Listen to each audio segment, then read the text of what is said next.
Good morning, students.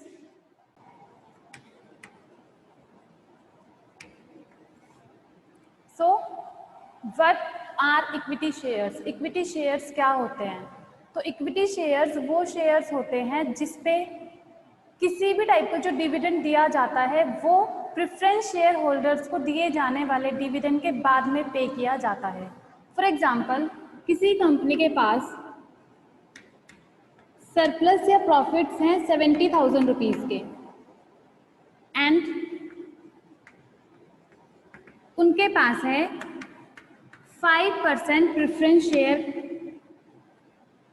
Capital of rupees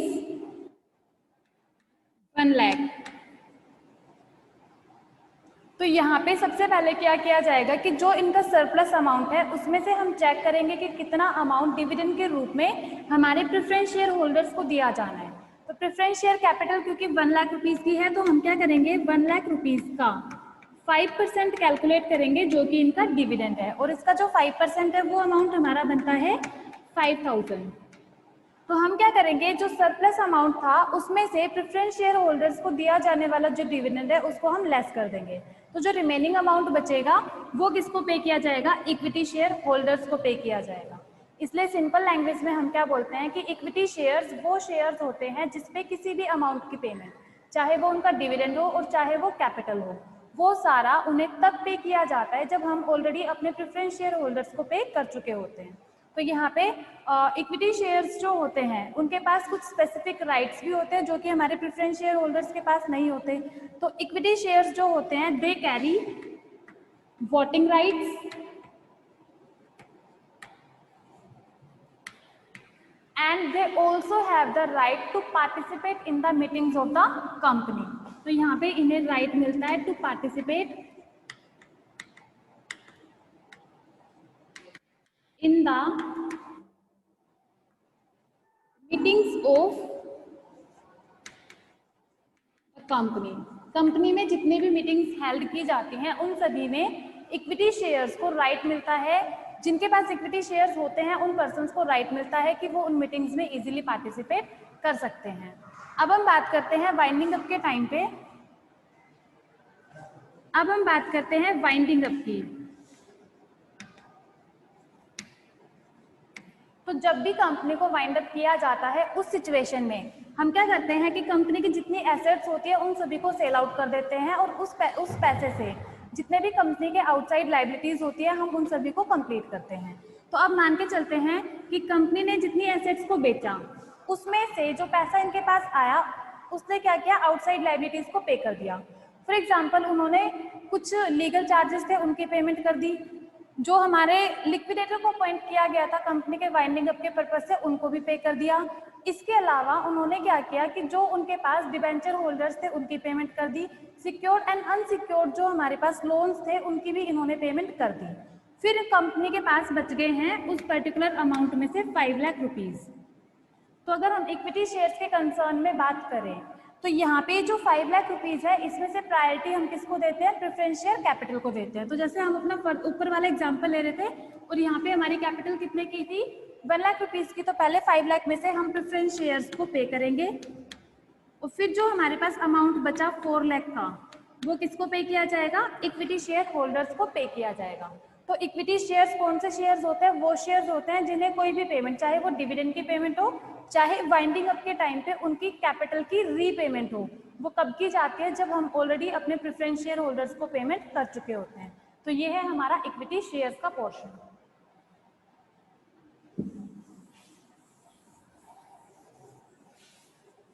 इसी के साथ हमारा शेयर वाला जो पार्ट था वो खत्म हो जाता है और अब हम स्टडी करेंगे शेयर कैपिटल के बारे में।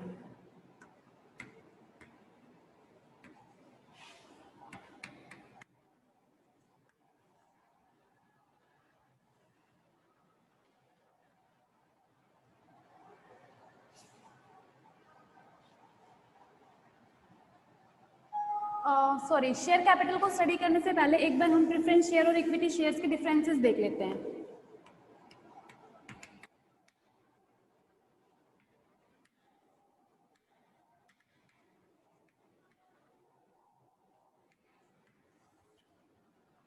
तो यहाँ पे आएंगे हमारे बेसिस ऑफ डिफरेंस।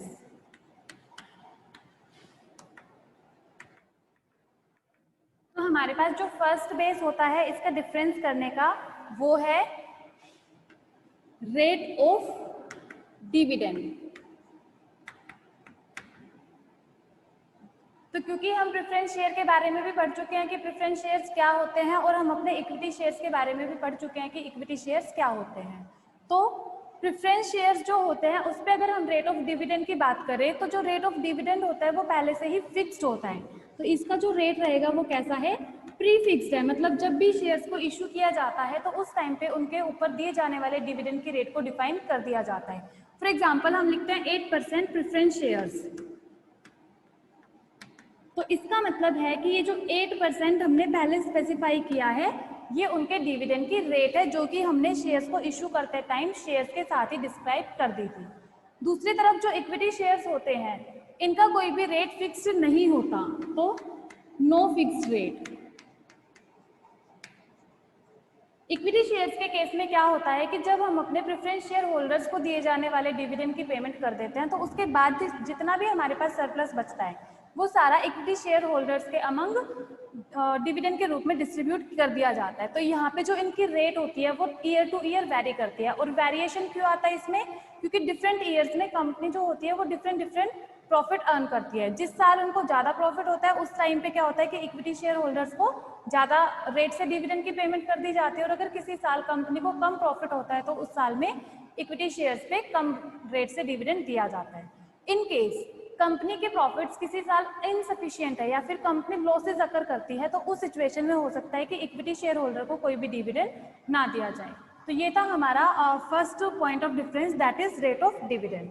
अब हमारे पास सेकंड पॉइंट आता है, that is arrear of dividend.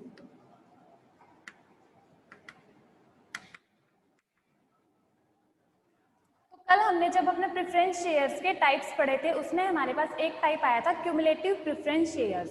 That means कि अगर किसी भी साल में हम प्रेफरेंस शेयर्स पे डिविडेंड की पेमेंट नहीं कर पाते हैं ड्यू टू सम रीजन, और रीजन क्या होता है हमारे पास इनसफिशियंसी ऑफ प्रॉफिट्स, तो नेक्स्ट ईयर में जब भी हमारे पास ज़्यादा प्रॉफिट्स होते हैं उस टाइम पे हम क्या करते हैं कि जो इनका पिछला एरियर बकाया था डिविडेंड का सबसे पहले हम उसे पे करते हैं, और उसके बाद में हम करंट ईयर के डिविडेंड को पे करते हैं, और उसके बाद में भी अगर पैसा बचता है तो हम किसको पे करते हैं, इक्विटी शेयर होल्डर्स को पे करते हैं।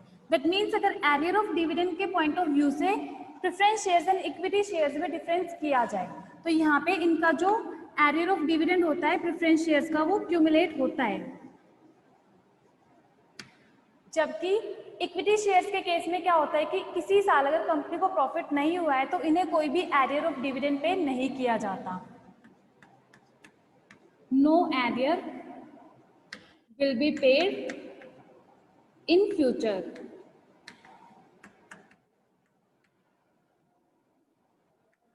ठीक है, तो यहाँ पे इस पॉइंट के हिसाब से हमने क्या किया कि जो प्रेफरेंस शेयर्स हैं उनका एरियर क्यूमुलेट होता रहेगा और आने वाले टाइम में उनको दिया जाएगा। बट अगर हम इक्विटी शेयर्स की बात करें तो उन्हें कोई भी डिविडेंड फर्दर पे नहीं किया जाएगा। नेक्स्ट पॉइंट है हमारे पास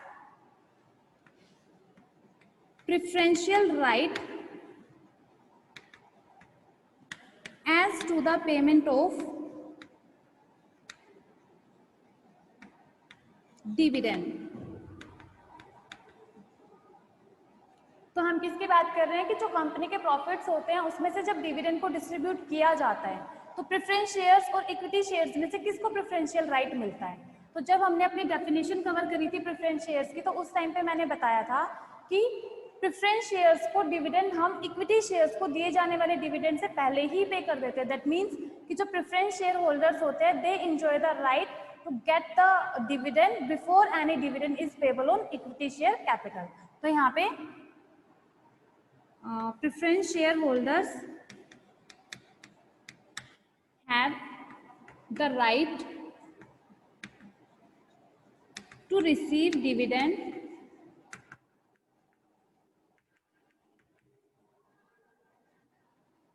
before any amount of dividend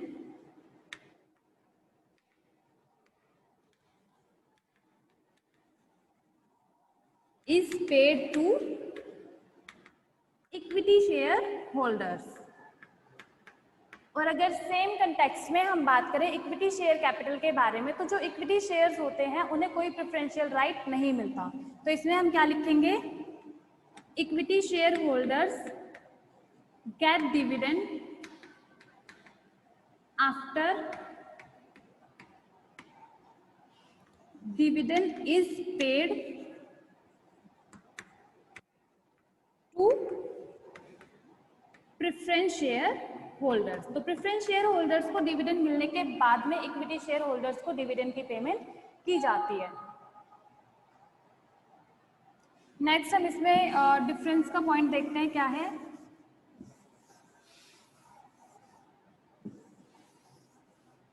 तो नेक्स्ट पॉइंट है हमारे पास preferential right as to the payment of capital. तो कैपिटल कब पे की जाती है, एट द अगर हम इक्विटी शेयर्स की बात करें तो at the end of the company, means हम क्या बोल सकते हैं उसको कि जब कंपनी का वाइंडिंग अप किया जा रहा होता है उस टाइम पे इक्विटी शेयर होल्डर्स को उनकी कैपिटल वापस की जाती है। बट अगर हम प्रेफरेंस शेयर्स की बात करते हैं तो प्रेफरेंस शेयर्स के केस में क्या होता है कि during the tenure of the company हम इनको रिटर्न कर देते हैं, क्योंकि इनका एक स्पेसिफिक टाइम ड्यूरेशन होता है और उसी के बाद में हम क्या करते हैं इनको इनकी कैपिटल रीपे कर देते हैं। तो अब अगर हम यहाँ पे बात करते हैं इनके राइट की, तो यहाँ पे हम लिखेंगे प्रेफरेंस शेयर होल्डर्स या preference share capital is paid before the payment made to equity share holders. Means equity share holders को की जाने वाली पेमेंट से पहले प्रेफरेंस शेयर कैपिटल को रिटर्न किया जाता है। और अगर सेम चीज हम इक्विटी शेयर्स के कंटेक्स्ट में बात करें देन हम क्या लिखेंगे, equity shares are paid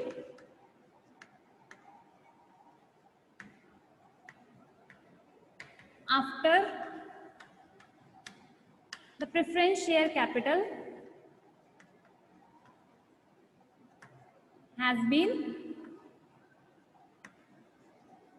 repaid। तो प्रेफरेंस शेयर्स इक्विटी शेयर्स को कब पे किया जाता है, जब हम ऑलरेडी अपने जो प्रेफरेंस शेयर कैपिटल होती है उसको रीपे कर चुके होते हैं। अब हमारे पास इसमें एक नेक्स्ट पॉइंट आता है, वो है वोटिंग राइट्स।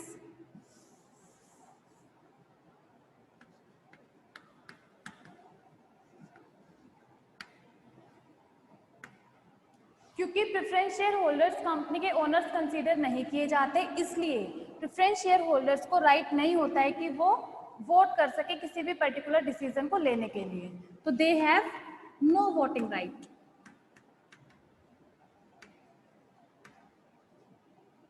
एंड अगर हम बात करें हमारे इक्विटी शेयर होल्डर्स की, देन हम क्या बोलेंगे, दे हैव वोटिंग राइट्स। क्योंकि वो ओनर होते हैं कंपनी के, सारे जो डिसीजंस होते हैं वो उन्हीं के बिहाफ पे लिए जाते हैं, तो उन्हें वोट करने का भी प्रॉपर राइट दिया जाता है कंपनी के थ्रू, इसलिए हम बोलते हैं कि उनके पास वोटिंग राइट्स हैं। नेक्स्ट इसमें डिफरेंस का पॉइंट हमारे पास आता है नेक्स्ट एंड लास्ट, वो है पार्टिसिपेशन इन बोर्ड मीटिंग या कंपनीज मीटिंग। तो प्रेफरेंस शेयर होल्डर्स जो होते हैं, क्योंकि वो ओनर्स नहीं है, उनके पास वोटिंग राइट्स भी नहीं है, तो उन्हें कंपनी की मीटिंग्स में पार्टिसिपेशन का राइट भी नहीं दिया जाता है। तो दे इनके बारे में हम लिखेंगे, they don't have right to participate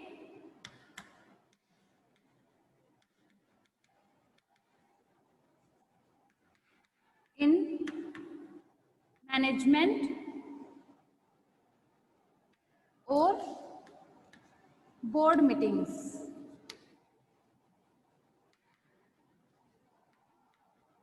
and अगर हम अपने इक्विटी शेयर्स की बात करें तो क्योंकि वो ओनर्स है, उन्हें तो कोई रोक ही नहीं सकता है किसी भी चीज में पार्टिसिपेट करने से, तो इसमें हम लिखेंगे they have rights to take part in management and board meeting.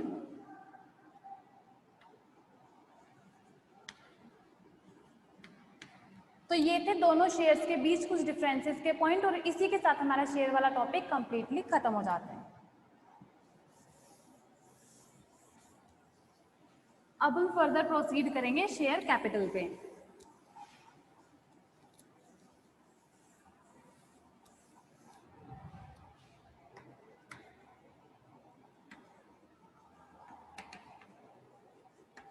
तो शेयर कैपिटल होती क्या है? The capital raised by the companies through the issue of shares is called share capital. तो इसको हम लिखेंगे the capital raised by the company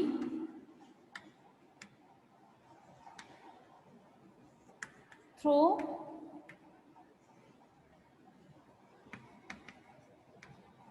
issue of shares is called share capital।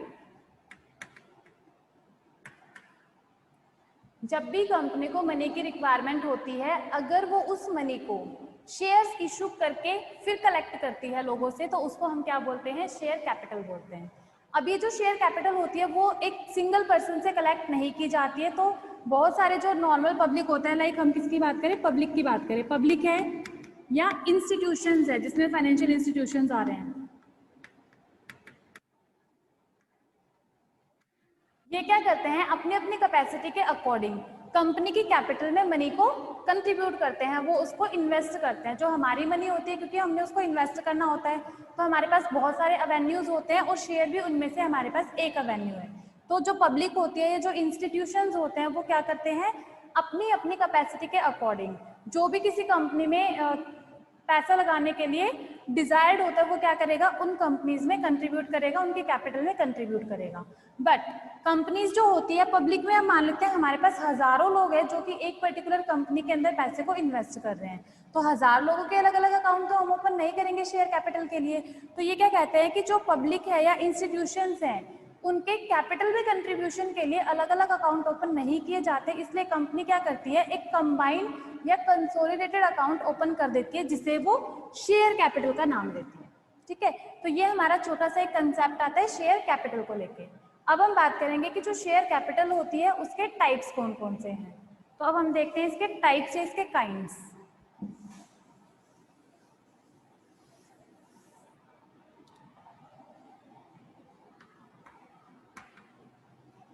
Kinds of share capital. Kinds जो हैं वो हमें step wise याद रखने हैं। ऐसा नहीं है कि आपने फर्स्ट को तो लिख दिया फोर्थ प्लेस पे, फोर्थ को लिख दिया आपने फर्स्ट प्लेस पे।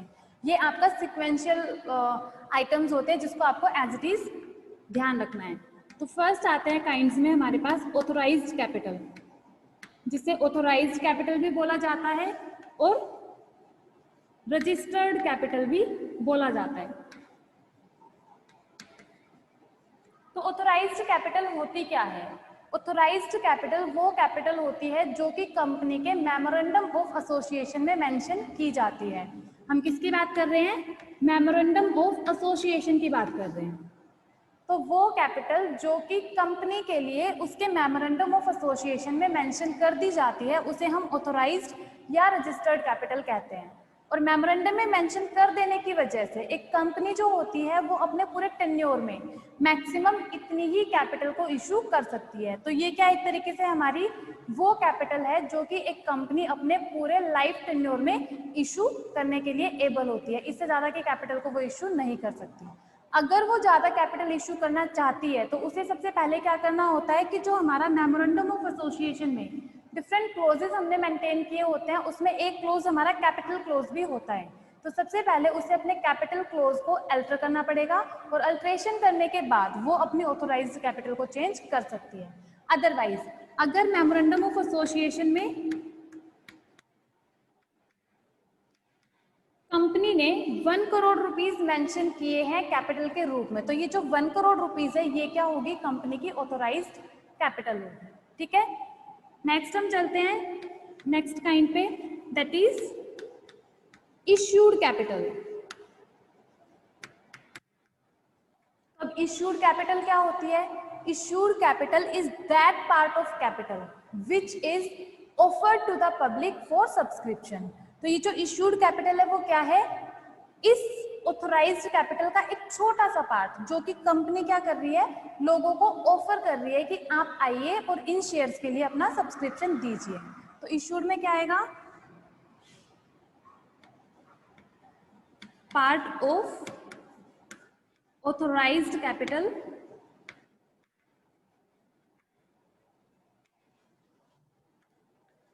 Offered to public. जैसे हमने यहाँ पे मेमोरेंडम ऑफ एसोसिएशन में लिखा कि कंपनी की कैपिटल कितनी है, 1 करोड़ रुपीस की है, जिसे डिवाइड किया गया, डिवाइडेड इनटू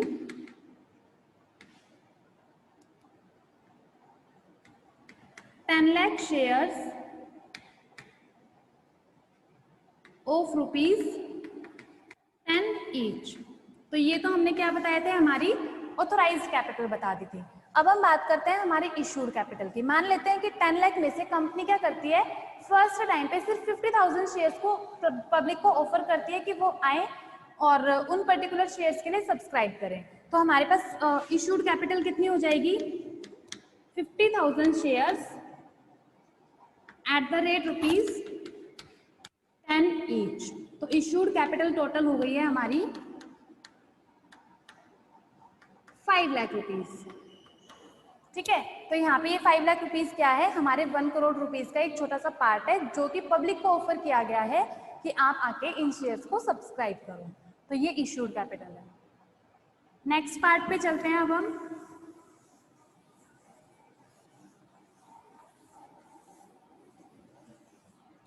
नेक्स्ट पार्ट आता है हमारे पास सब्सक्राइब्ड कैपिटल। Subscribed capital. तो सब्सक्राइब्ड कैपिटल क्या होता है? Subscribed capital is that part of issued capital. याद रखना कि पहले हमने किसकी बात करी, ऑथोराइज्ड की। तो ऑथोराइज्ड तो हमने सिंपली डिफाइन कर दिया था, मैक्सिमम कैपिटल है। इसके बाद हमने किसकी बात करी, इशूड की।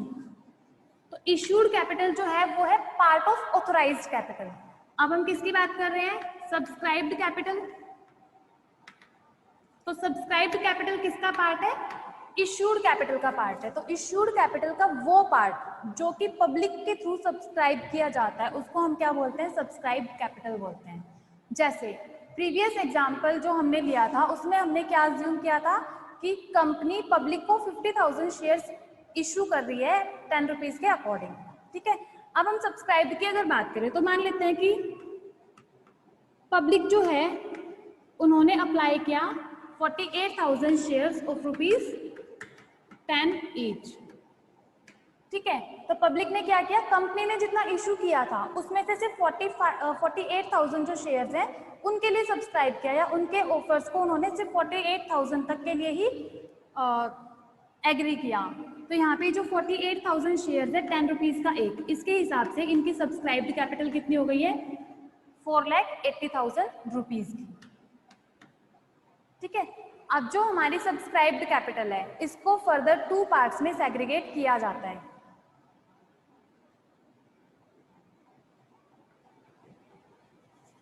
इसको हम लिखेंगे subscribed and fully paid capital.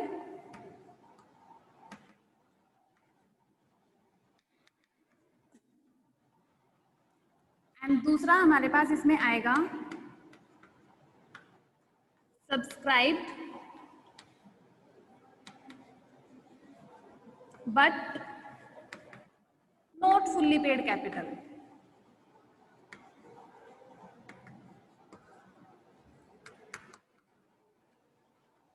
Subscribe in fully paid capital में क्या आता है कि लोगों ने जिस कैपिटल के लिए सब्सक्रिप्शन दिया उस पे उन्होंने पूरे अमाउंट की पेमेंट कर दी है। मतलब उन्होंने, जैसे हम इसमें अज्यूम कर रहे थे कि 48,000 शेयर्स के लिए सब्सक्रिप्शन मिला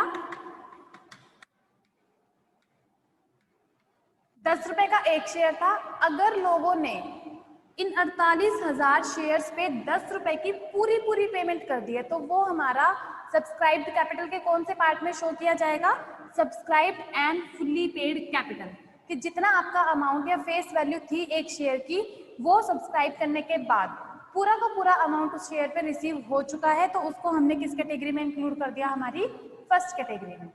अब हम बात करें subscribed but not fully paid capital, तो इसको भी हम फर्दर 2 पार्ट्स में डिवाइड करते हैं। Subscribed but not fully paid capital.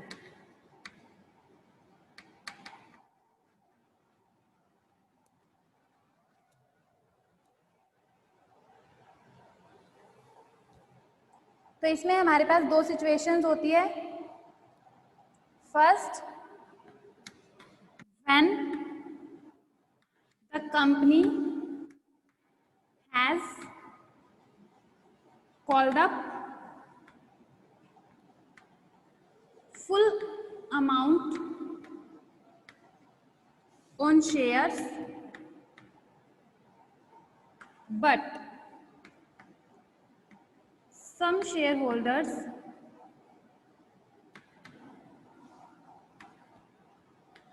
didn't pay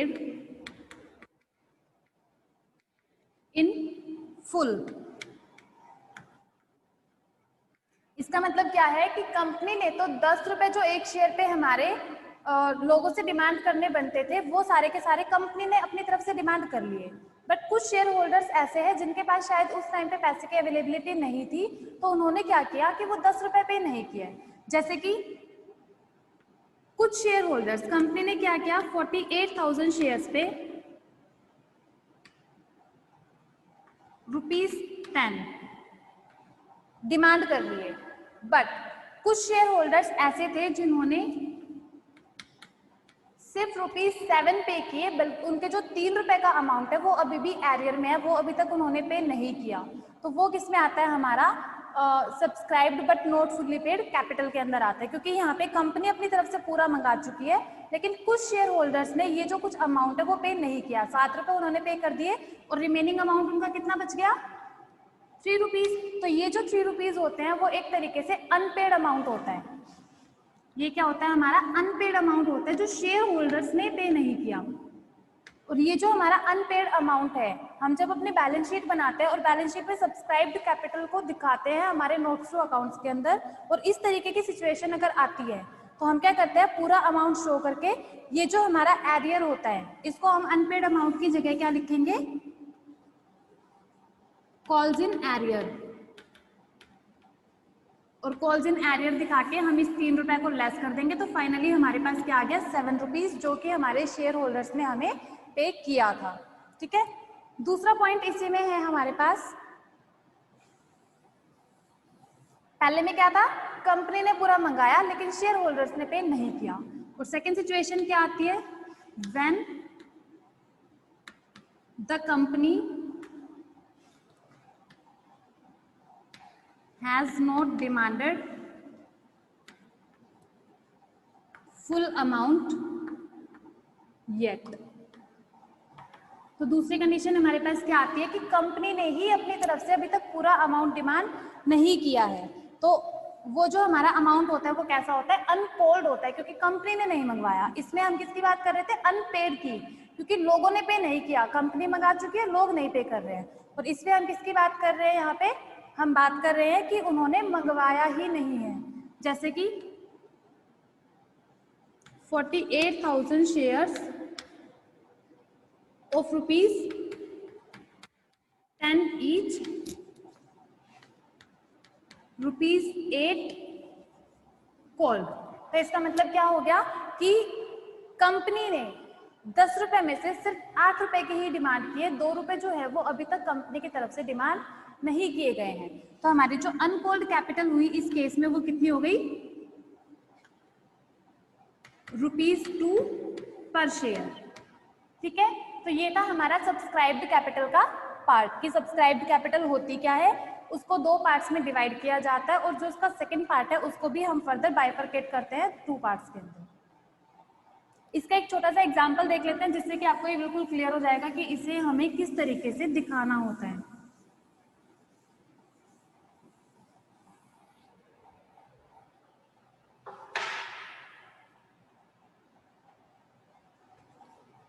example given है, Newby Limited was registered with an authorised capital of ₹5 lakh.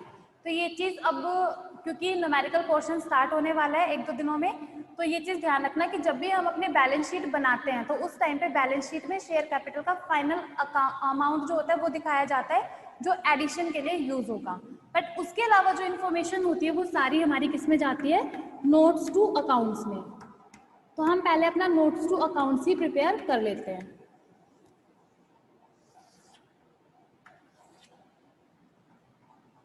Notes to accounts में हम फर्स्ट नोट किसके लिए बना रहे हैं, हमारी शेयर कैपिटल के लिए।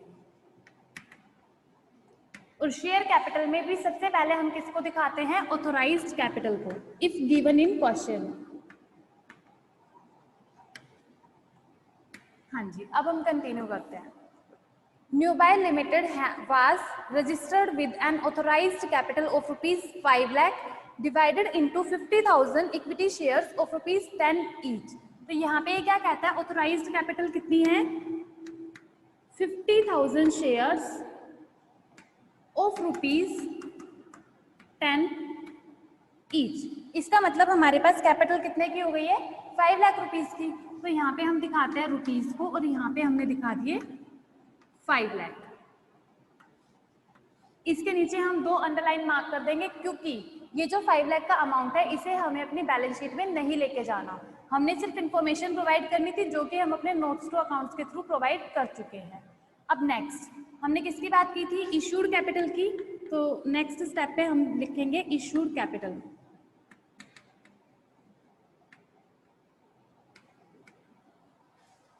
इशूड कैपिटल के बारे में हम आगे देखते हैं। Since the economy was in robust shape, the company decided to offer to the public for subscription 30,000 equity shares of ₹10 each at a premium of ₹20 per share।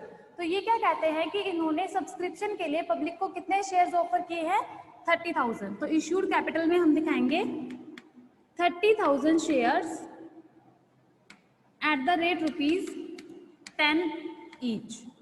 अभी यहाँ पे उन्होंने प्रीमियम की बात भी की है कि वो एक शेयर को 20 रुपए प्रीमियम पे इशू करेंगे, बट जब हम यहाँ पे शेयर कैपिटल की बात कर रहे हैं तो उसमें प्रीमियम को हैंड टू हैंड शो नहीं किया जाता, क्योंकि जो हमारे प्रीमियम का अमाउंट होता है उसे हम दूसरे हेड में शो करते हैं, that is our reserve and surplus. तो यहाँ पे क्योंकि हम शेयर कैपिटल वाला कॉलम बना रहे हैं तो यहाँ पे हम अपने रिजर्व एंड सरप्लस के आइटम को अभी शो नहीं करेंगे, जब वो नेक्स्ट स्टेप की बारी आएगी तब उसको वहाँ पे शो किया जाएगा। तो simply 30,000 shares at the rate ₹10 each. Issued capital हो गई है हमारी 3 लाख। इसको भी अंडरलाइन कर देंगे क्योंकि अभी लोगों से हमें सब्सक्रिप्शन मिलेगा, उसके बाद जो फाइनल अमाउंट होगा उसको हम अपनी बैलेंस शीट में लेके चलेंगे।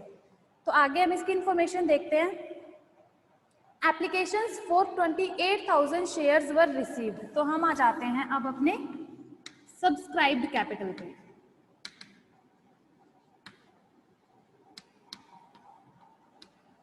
हाँ जी, तो ये कहते हैं applications for 28,000 shares were received and allotment was made to the applicants. 30,000 shares issue किए गए थे, लेकिन एप्लीकेशन कितने के लिए मिली है हमें, सिर्फ 28,000 शेयर्स के लिए। और सभी शेयर होल्डर्स को हमने क्या किया, सभी एप्लीकेंट्स को हमने क्या किया, शेयर्स अलॉट भी किए। All calls were made and duly received accept the final call of ₹2 पर शेयर ऑन 200 शेयर्स। तो हम क्या करते हैं, इस सब्सक्राइब्ड कैपिटल को 2 पार्ट्स में डिवाइड करते हैं। पहला क्या था, सब्सक्राइब्ड एंड फुल्ली पेड, और दूसरा क्या था, subscribed but not fully paid.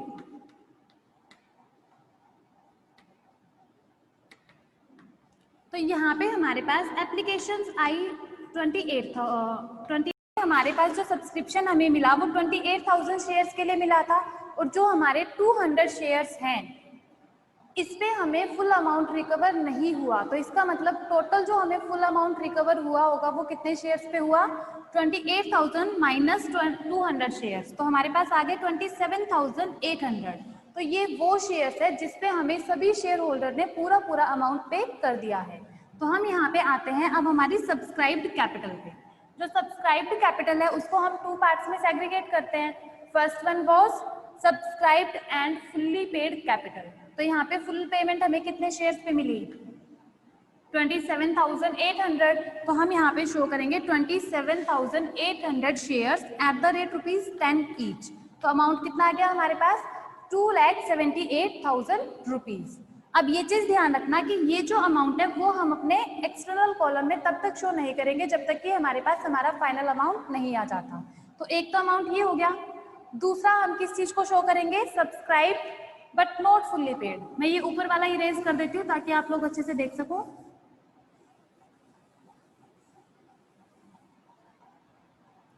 Subscribe but not fully paid.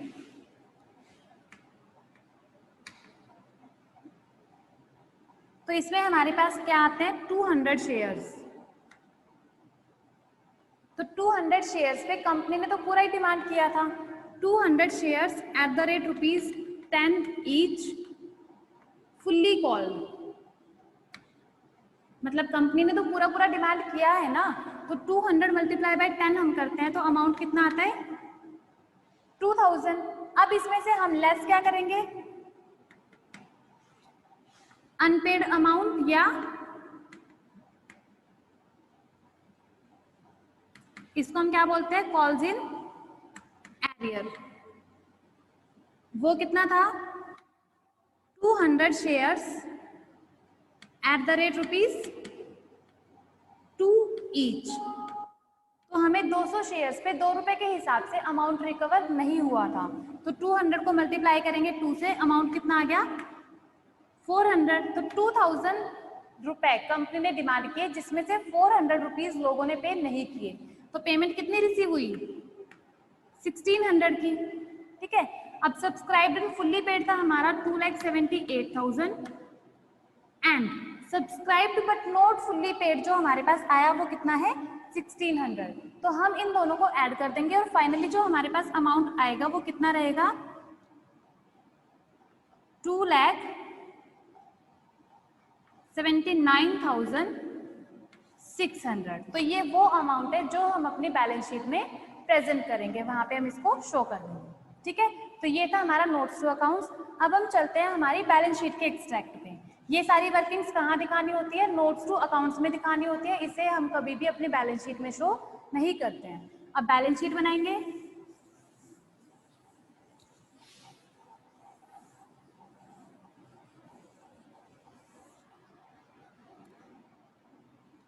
Company का नाम है आपका New Buy Limited.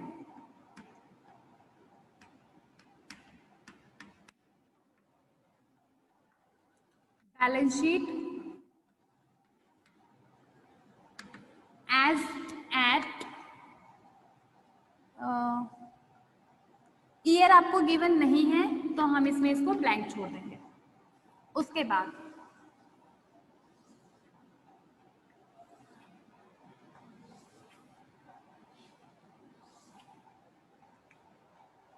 Balance sheet जब बनाई जाती है तो हमारे पास इसमें कितने कॉलम्स होते हैं, 4 कॉलम्स होते हैं और ये हमेशा अब वर्टिकल फॉर्मेट में बनाई जाती है।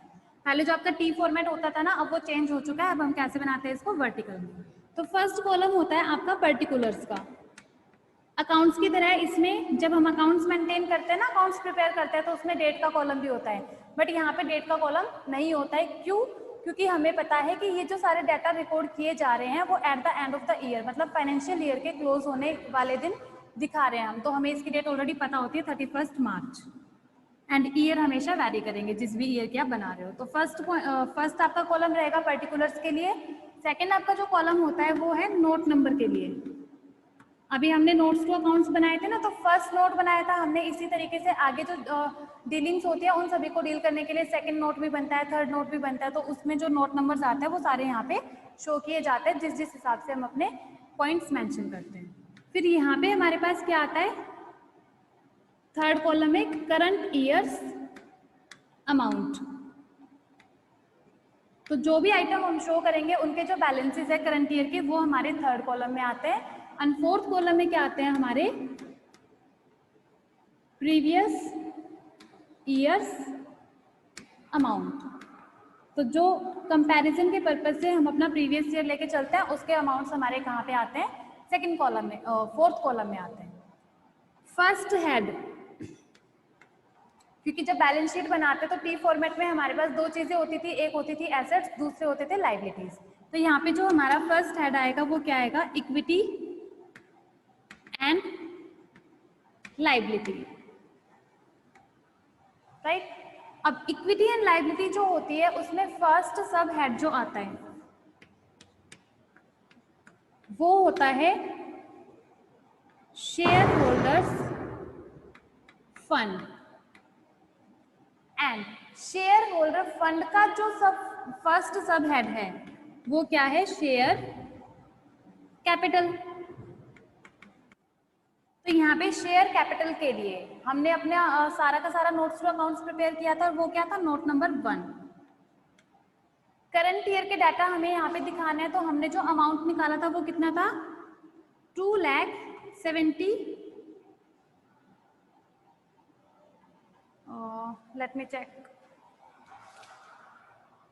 79,600। तो ये क्या है हमारा, वो अमाउंट जो कि हमें अपने कैपिटल में शो करना है शेयर कैपिटल के रूप में, ठीक है। आई होप कि जो सब्सक्राइब कैपिटल वाला पॉइंट है वो इसी के साथ आपका क्लियर हो जाता है।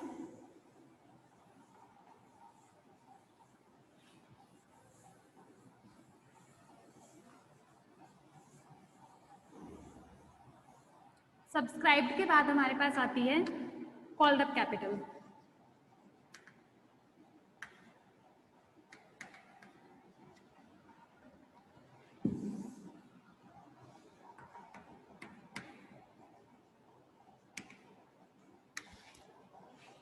तो कॉल्ड अप कैपिटल क्या है, called up capital is that part of subscribed capital,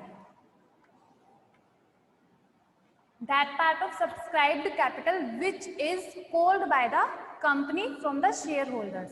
जैसे अभी हम क्या बोल रहे थे, एग्जाम्पल जो प्रीवियस हमने किया उसमें बोला कि 28,000 shares at the rate ₹10 each. इसके लिए हमें क्या मिली है, पब्लिक से एप्लीकेशंस मिली है कि हम आपके 28,000 शेयर्स को परचेज करना चाहते हैं। अब कंपनी कितना डिमांड करती है, 28,000 shares at the rate ₹10 each, ₹8 call,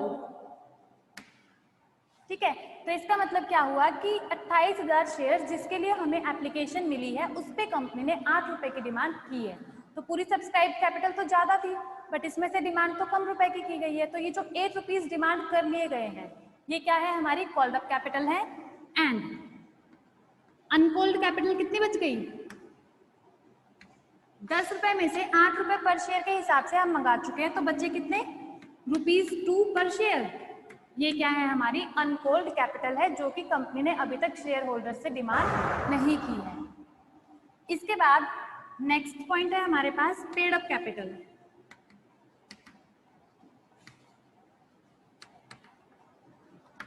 paid up capital क्या होती है, वो हमारी कॉल्ड अप कैपिटल का पार्ट होती है। पेड अप कैपिटल क्या है, कॉल्ड अप कैपिटल का पार्ट है। एंड इन सम सर्कमस्टेंसेस जो पेड अप कैपिटल और कॉल्ड अप कैपिटल होती है वो दोनों सेम होती है। वो सेम कैसे होती है, क्योंकि जितना हमने मंगाया अगर सभी शेयर होल्डर्स ने वो सारा अमाउंट पे कर दिया है तो हमारी पेड अप कैपिटल हमारी कॉल्ड अप कैपिटल के इक्विवेलेंट ही होगी। बट कुछ सर्कमस्टेंसेस में जहाँ पे कुछ लोग या कुछ शेयर होल्डर्स कंपनी के थ्रू डिमांड किए गए सारे पैसे को पे नहीं करते हैं और उनका कुछ एरियर बकाया रह जाता है, तो पेड अप कैपिटल हमारी कॉल्ड अप कैपिटल से डिफरेंट हो सकती है। अब पेड अप कैपिटल में जैसे कंपनी ने डिमांड किया, कंपनी ने इशू किए थे 1,000 shares at the rate ₹100 each, fully call, ये सारा का सारा अमाउंट मंगवाया जा चुका है। बट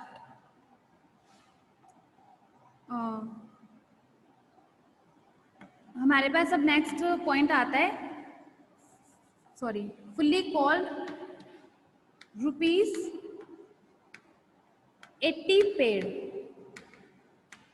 तो इसका मतलब क्या हुआ कि कंपनी ने तो एक शेयर पे 100 रुपए के हिसाब से फुल अमाउंट की डिमांड कर ली है, बट जो शेयर होल्डर्स है उन्होंने कितने रुपए पे किए अभी तक?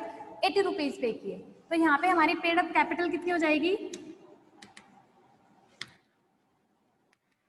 1000 multiply by 80,000 and unpaid capital कितनी है? जो लोगों ने पे नहीं की तो 80 तो उन्होंने पे कर दिया, 100 में से बचा हुआ कितना है? 20 है। तो 1000 शेयर्स पे 20 रुपीज के हिसाब से हमें अमाउंट रिकवर अभी तक नहीं हुआ है, तो अनपेड कैपिटल कितनी आ जाएगी हमारी? 20,000 रुपीज आ जाएगी। ठीक है, तो ये थी हमारी पेड अप कैपिटल। अब एक लास्ट पॉइंट बचता है हमारे काइंड्स ऑफ कैपिटल में, वो है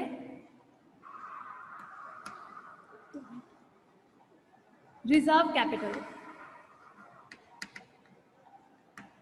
हमारे कंपनीज एक्ट 2013 के अकॉर्डिंग कोई भी कंपनी जो कि अनलिमिटेड कंपनी है, जब उसके पास मतलब अनलिमिटेड कंपनी के पास जब शेयर कैपिटल होती है और वो अपने आप को एक लिमिटेड कंपनी में कन्वर्ट करना चाहती है, तो उस सिचुएशन में हमारे पास रिजर्व कैपिटल आती है। इसमें फर्स्ट पॉइंट क्या आता है? जब कंपनी अपनी कैपिटल को रेज करती है, when company raises its capital by raising the nominal value of its shares। तो इस सिचुएशन में क्या होता है कि जब कंपनी अपनी कैपिटल को रेज कर रही है, और कैपिटल रेज कैसे कर रही है? वो नॉमिनल वैल्यू ऑफ शेयर को इंक्रीज करके। तो उस कंडीशन में जितनी वैल्यू इंक्रीज की जा रही है वो इंक्रीज्ड वैल्यू रिजर्व कैपिटल होगी, मतलब उसे हम किसी अदर पर्पज के लिए यूज नहीं करेंगे, उस रेज्ड कैपिटल को सिर्फ और सिर्फ वाइंडिंग अप के लिए यूज किया जाएगा। जैसे कंपनी के पास थे 50,000 shares at the rate ₹100 each। Now what company wants? Company wants to raise its capital। वो क्या करती है? वो इनके नॉमिनल वैल्यू को इंक्रीज कर देती है और इसे कर देती है 150 रुपीज ईच।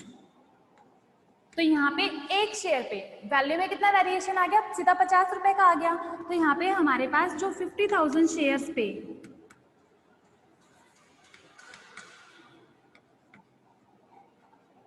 50 रुपए के हिसाब से हमें एक्स्ट्रा अमाउंट मिलेगा, वो हम किसी अदर पर्पज के लिए यूज नहीं करेंगे, बल्कि वो जो कैपिटल होगी वो हमारी रिजर्व करके रखी जाएगी, और जब कंपनी को फाइंड अप किया जाएगा उस टाइम पे उसे हम यूटिलाइज करेंगे। तो ये क्या है कि आपने शेयर की नॉमिनल वैल्यू को इंक्रीज किया है रिजर्व कैपिटल के फॉर्म में कन्वर्ट करने के लिए। और सेकेंड पॉइंट हमारे पास इसमें क्या आता है?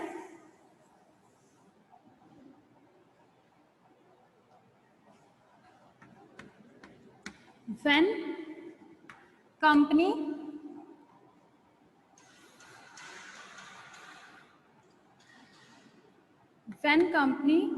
have some uncalled amount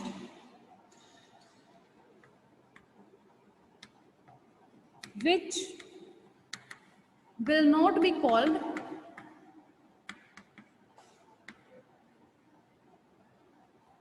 except in case of winding up।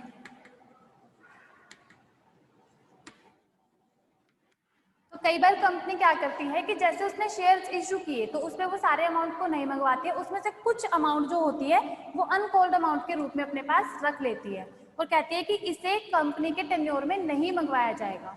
जब कंपनी को वाइंड अप किया जाएगा उसी टाइम पे उस अनकॉल्ड अमाउंट को हम डिमांड करेंगे। तो बेसिकली ये जो टू पॉइंट्स के थ्रू कंपनी कुछ कैपिटल को अपने पास रिजर्व करके रख लेती है कि जिस टाइम पे हम कंपनी को वाइंड अप करेंगे उस टाइम पे क्रेडिटर्स की पेमेंट करने के लिए इन दोनों में से किसी भी अमाउंट को यूज किया जाएगा। तो ये जो हमारी कैपिटल होती है उसको रिजर्व कैपिटल बोला जाता है। तो ये थी हमारी रिजर्व कैपिटल, और इसी के साथ हमारी जो कैपिटल के डिफरेंट काइंड्स थे वो सभी खत्म होते हैं।